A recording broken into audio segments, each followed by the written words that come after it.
أولاد الحسين وعلى أصحاب الحسين الذين بذلوا محجهم دون الحسين عليه السلام. سلام بر اون یاران آقا عبدالله الحسین که در روز عاشورا همه‌شان یکی یکی قربان شدن. آقا عبدالله سرای هر یکی را که از دنیا میرفت میرفت سرایشان را روی زانو میگذاشت، پیشانیشان را بوسه میزد.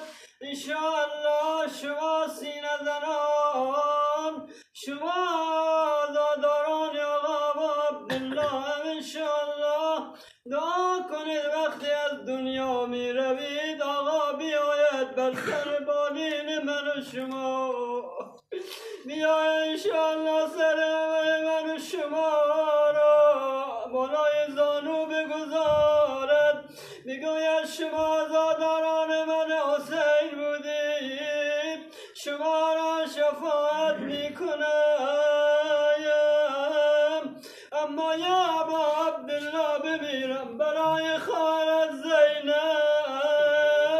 آی بعد از مرگ برادر زینب تمامی بچه ها را سرپرستی میکرد، سربراز شده بود.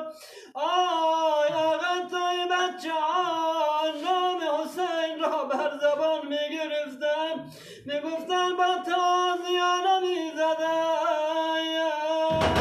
زینب میدوید میآمد به جای اینکه تازیانه بر بدن بچه های آقا عبدالله بخورد، بر بدن زینب میخواید. اما 11 عاشورا 11 محرم هیچ وقت فراموش نمیشد.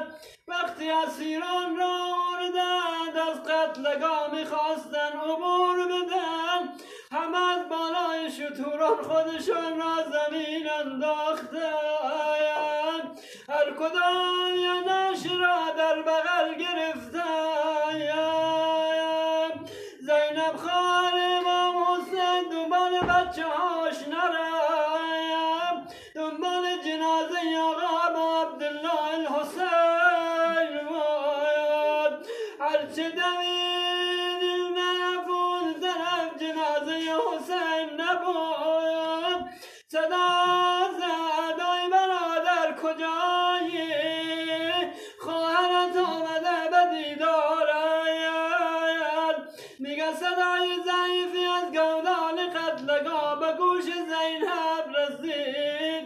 زینب سنگها را بلند کرد، نیزه را بلند کرد، خاکها را بلند کرد، دید جسم پاره پاره حسین زیر سنگها و نیزه شکسته.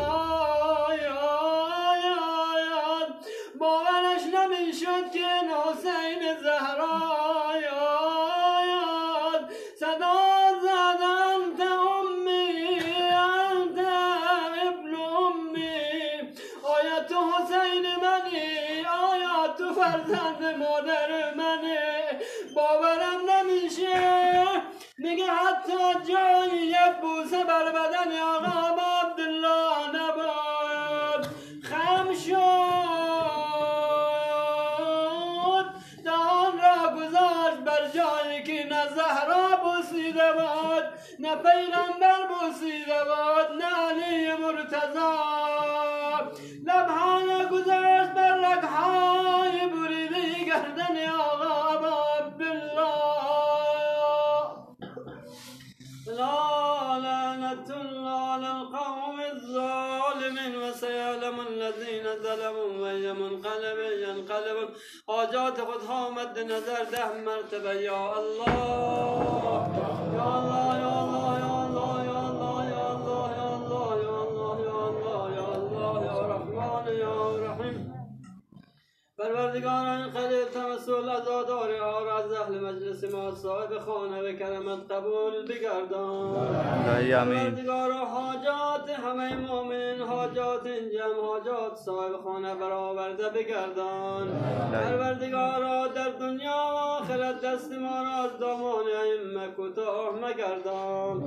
در دنیا زیارت قبورشان، در آخرت شفاعتشان به نصیب نگردان. پروردگارا همه مسافرها در پناهت حفظ گردان. همه بیمارا شفا عنایت فرما.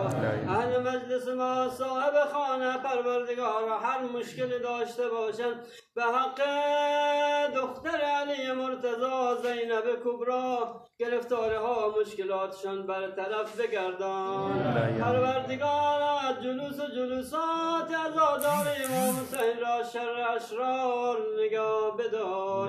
الها پروردگارا اموات مؤمنین مؤمنات، اموات جمع حاضر غریق رحمت فرما. اموات صاحب خانه را ببخش و بیامرز. همهشان را در ثواب عزاداری ها پروردگارا شریک بگردان. الها پروردگارا خیرات و نزورات را از همه مؤمنین و مؤمنات به کرمت قبول بگردان. بلغ الارواح جميع المؤمنين والمؤمنات ثواب الفاتحه والاخلاص والصلوات.